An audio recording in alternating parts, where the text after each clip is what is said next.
보통 규제가 강하면 더 안전하다고 생각하잖아요.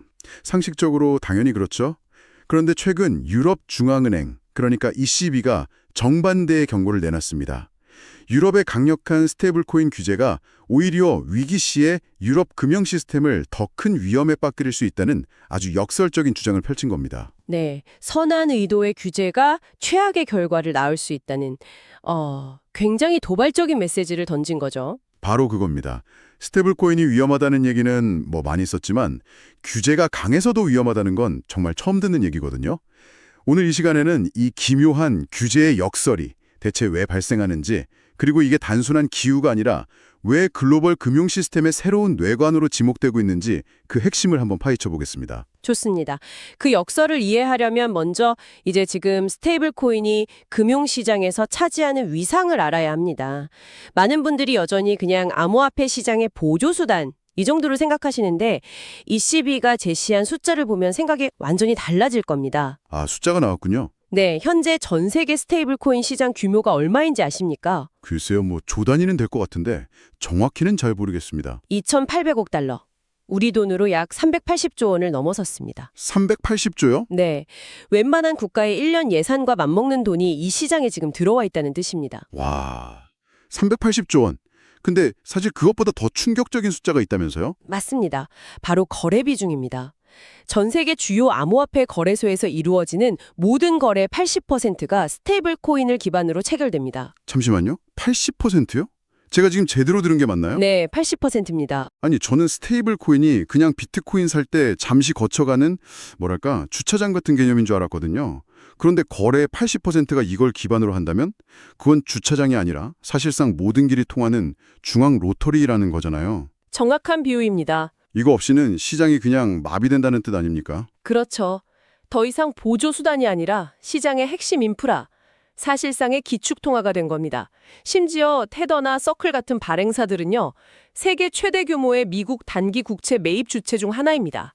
웬만한 중앙은행보다 더 큰 손이라는 거죠. 알겠습니다. 이제 스테이블 코인이 단순한 코인이 아니라 하나의 거대한 금융 세력이라는 건 확실히 이해가 되네요. 그럼 ECB가 던진 첫 번째 경고, 유럽은행의 예금이 빨려나갈 수 있다는 이야기부터 시작해보죠. 이건 어떤 원리인가요? 네, 전문 용어로는 디스인터미디에이션이라고 하는데 용어가 좀 어려운데요. 네, 우리말로는 금융 중개 기능의 약화라고 부르는 현상에 대한 경고입니다. 원리는 간단합니다. 수백 년간 은행은 우리 같은 개인들에게서 예금을 받아서 기업에 대출해주는 돈의 중개상 역할을 해왔습니다. 이 소매 예금이 은행 입장에서 가장 저렴하고 안정적인 자금 조달원, 그러니까 사업의 기반이죠. 그렇죠. 은행의 가장 기본적인 사업 모델이니까요. 그런데 스테이블 코인이 이 모델에 균열을 내고 있습니다. 만약에 당신이 월급을 받아서 은행에 예금하는 대신 그 돈으로 1달러에 고정된 스테이블 코인 USDC를 샀다고 가정해보죠. 네. 그럼 그 돈은 은행이 아니라 USDC 발행사인 서클로 바로 들어갑니다. 그리고 서클은 그 돈으로 뭘 하느냐? 미국 국채를 사서 이자 수익을 얻고요. 아, 그러니까 원래 은행으로 가야 할 돈의 물줄기가 스테이블 코인 발행사 쪽으로 이렇게 틀어지는 거군요. 은행의 예금이라는 연못의 물을 스테이블 코인이 조금씩 다른 곳으로 빼돌리는 셈이네요. 바로 그겁니다. ECB의 우려는 이게 개인 몇몇의 선택이 아니라 거대한 흐름이 될 수 있다는 겁니다. 그렇게 되면 유럽 은행들은 가장 중요한 자금원인 소매 예금을 잃게 되고 더 비싼 이자를 주고 다른 곳에서 돈을 빌려와야 합니다. 결국 은행의 수익성과 안정성이 동시에 약화되는 거죠. 시스템의 기반이 서서히 침식되는 겁니다. 알겠습니다. 은행 자금이 빠져나가는 건 시스템이 평온할 때 만성적인 문제라면 ECB가 정말 밤잠을 설칠 만한 급성 쇼크 같은 시나리오도 있겠죠. 사실 스테이블 코인 런 사태는 예전에도 몇 번 있지 않았습니까? 그런데 왜 유독 지금 ECB가 이걸 글로벌 금융 시스템 전체의 문제로까지 확대해서 보는 건가요? 규모도 규모지만 구조가 바뀌었습니다. 구조가요? 네, 둘 다입니다. 규모도 비교할 수 없이 커졌고 무엇보다 과거와 달리 지금은 스테이블 코인이 글로벌 금융 시스템의 심장부, 즉 미국 국채 시장과 직접적으로 연결되어 있기 때문입니다. 이 지점이 바로 ECB가 가장 두려워하는 두 번째 시나리오로 이어집니다. 미국 국채 시장과의 연결고리라 좀 더 구체적으로 설명해 주시죠. 앞서 테더나 서클이 세계 최대 미국 국채 매입 주체 중 하나라고 말씀드렸죠. 네, 그랬죠. 그들은 고객에게 받은 돈의 담보물로 막대한 양의 미국 국채를 금고에 쌓아두고 있습니다. 그 규모가 세계 상위 20위권 머니마켓 펀드 MMF와 맞먹을 정도입니다. 그 정도인가요? 자, 여기서 상상해 봅시다. 어떤 이유로든 USDT나 USDC에 대한 신뢰가 한순간에 무너져서 수많은 사람들이 동시에 내 코인을 다시 달러로 바꿔달라고 요구하는 상황이 벌어진다면 어떻게 될까요? 은행에서 예금자들이 돈을 한꺼번에 찾아가는 뱅크런과 똑같은 사태가 발생하는 겁니다. 발행사 입장에서는 비상이 걸리겠네요. 비상 정도가 아니죠. 밀려드는 환매 요청을 감당하려면 현금이 필요하고 그 현금을 마련하기 위해 자신들이 보유하던 미국 국채를 시장에 내다 팔기 시작할 겁니다. 그것도 죗값을 받기는커녕 헐값에라도 팔아야 하는 파이어 세일이 시작되는 거죠. 그게 소위 말하는 투매군요. 그런데 그 규모가 정말 시장 전체에 충격을 줄 정도가 되나요? 솔직히 한두 개 회사가 자산을 파는 것 가지고 세계에서 가장 크고 깊다는 미국 국채 시장이 흔들릴 것 같진 않은데요. 바로 그 지점이 핵심입니다. 만약 규모가 작다면 시장에서 소화되겠죠. 하지만 22의 분석에 따르면 상위 스테이블 코인 발행사들이 보유한 국채 규모는 시장이 단기간에 소화할 수 있는 수준을 넘어섭니다. 수백억, 수천억 달러 규모의 미국 국채가 시장에 한꺼번에 쏟아져 나온다면 세상에서 가장 안전한 자산이라는 미국 국채의 가격은 폭락하고 금리는 치솟을 겁니다. 세상에. 미국 국채는 전 세계 모든 자산 가격을 매기는 기준점, 그러니까 금융의 자와 같습니다. 그 자의 눈금이 갑자기 흔들린다고 생각해 보세요. 모든 게 다 엉망이 되겠네요. 전 세계 주식, 채권, 부동산 시장이 연쇄적으로 대혼란에 빠지게 됩니다. 암호화폐 시장에서 시작된 작은 불씨가 전 세계 금융 시스템이라는 거대한 숲을 태워버릴 수 있는 최악의 시나리오. 이것이 22의 두 번째 경고입니다. 그런데 좀 이상하네요. 미국 국채 시장이 흔들리는 거면 가장 먼저 타격을 입는 건 미국 금융 시스템 아닌가요? 왜 ECB가 나서서 유럽이 더 위험하다고 목소리를 높이는 거죠? 그 지점이 바로 이 보고서의 백미이자 우리가 처음에 이야기했던 규제의 역설이라는 세 번째 경고로 이어지는 부분입니다. 언뜻 보면 당연히 미국이 더 위험해 보이죠? 하지만 ECB가 분석한 건 위기가 닥쳤을 때 돈이 그리고 공포가 어디로 향하는가 하는 심리의 흐름입니다. 심리의 흐름이요? 네. 그리고 그 흐름을 결정하는 게 바로 역설적이게도 유럽의 강력한 규제라는 겁니다. EU는 미카라는 세계에서 가장 강력한 암호화폐 규제안을 만들었습니다. 이 규제에 따르면 EU 내에서 스테이블코인을 발행하려면 거의 100%에 가까운 초안전 자산을 준비금으로 쌓아둬야 합니다. 투자자 보호를 위해서죠. 규제가 강력한 건 좋은 것 아닌가요? 더 안전하다는 뜻이니까요. 평상시에는요. 하지만 위기 상황에서는 이야기가 달라집니다. 글로벌 스테이블 코인은 USDC를 예로 들어보죠.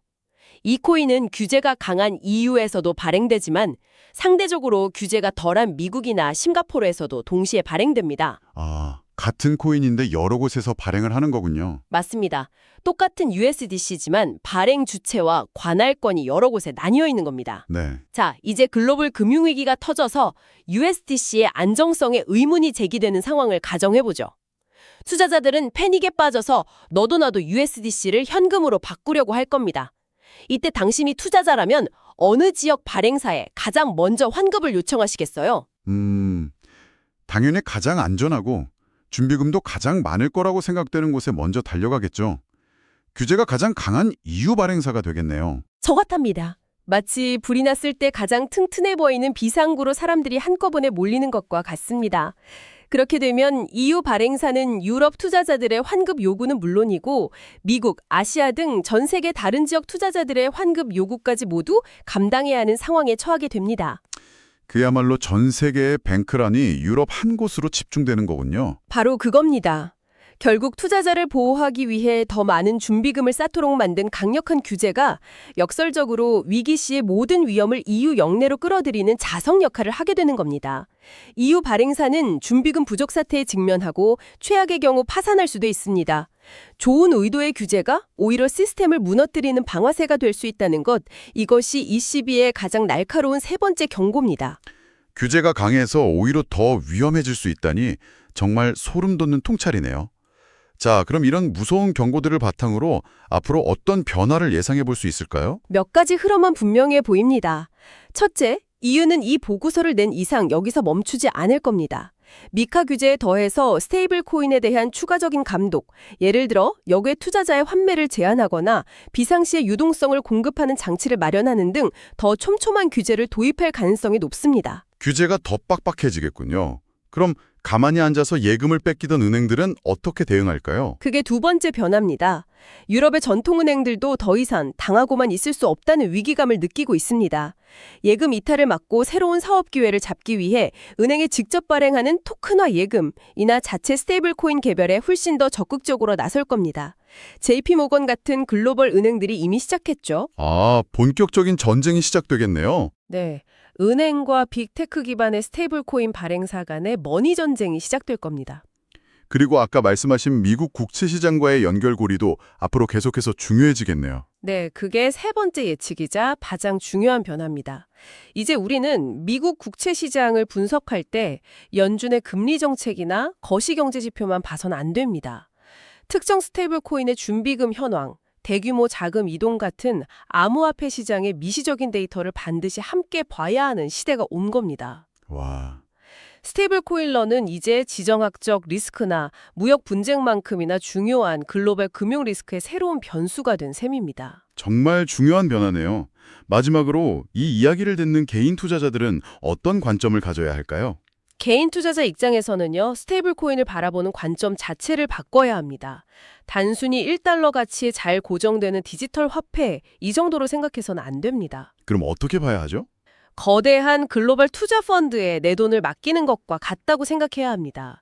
그 펀드가 내 돈을 어디에 어떻게 투자하고 있는지, 또 어떤 감독과 규제를 받는지, 그리고 최악의 경우 어떻게 무너질 수 있는지 그 구조를 꼼꼼히 살펴봐야 합니다. 안전자산이라는 이름표 뒤에 숨겨진 복잡한 시스템 리스크를 이해하는 것, 그게 바로 지금 우리에게 필요한 시각입니다. 오늘 22의 경고를 통해 스테이블 코인의 또 다른 얼굴을 깊이 들여다봤습니다. 분명 금융의 효율성을 높이는 혁신적인 기술이지만 그 덩치가 이제 아마존 같은 거대 기업만큼 커지면서 전통 금융 시스템 전체를 흔들 수 있는 잠재적 리스크가 되었다는 걸 확인할 수 있었네요. 맞습니다. ECB의 메시지는 혁신을 부정하는 게 아닙니다. 혁신을 장려하되 그로 인해 발생하는 시스템 전체의 안정성을 해치는 리스크는 절대 용납할 수 없다는 강력한 의지를 보여준 거죠. 기회와 위험 관리 사이의 균형을 찾아야 한다는 겁니다. 이 논의를 들으시는 여러분은 어떻게 생각하시나요? 과연 스테이블 코인은 낡은 은행 시스템을 대체할 미래일까요? 아니면 우리가 아직 완전히 이해하지 못하는 거대한 위험을 품은 시한폭탄일까요? 어쩌면 그 답은 둘 중 하나가 아닐지도 모르겠습니다.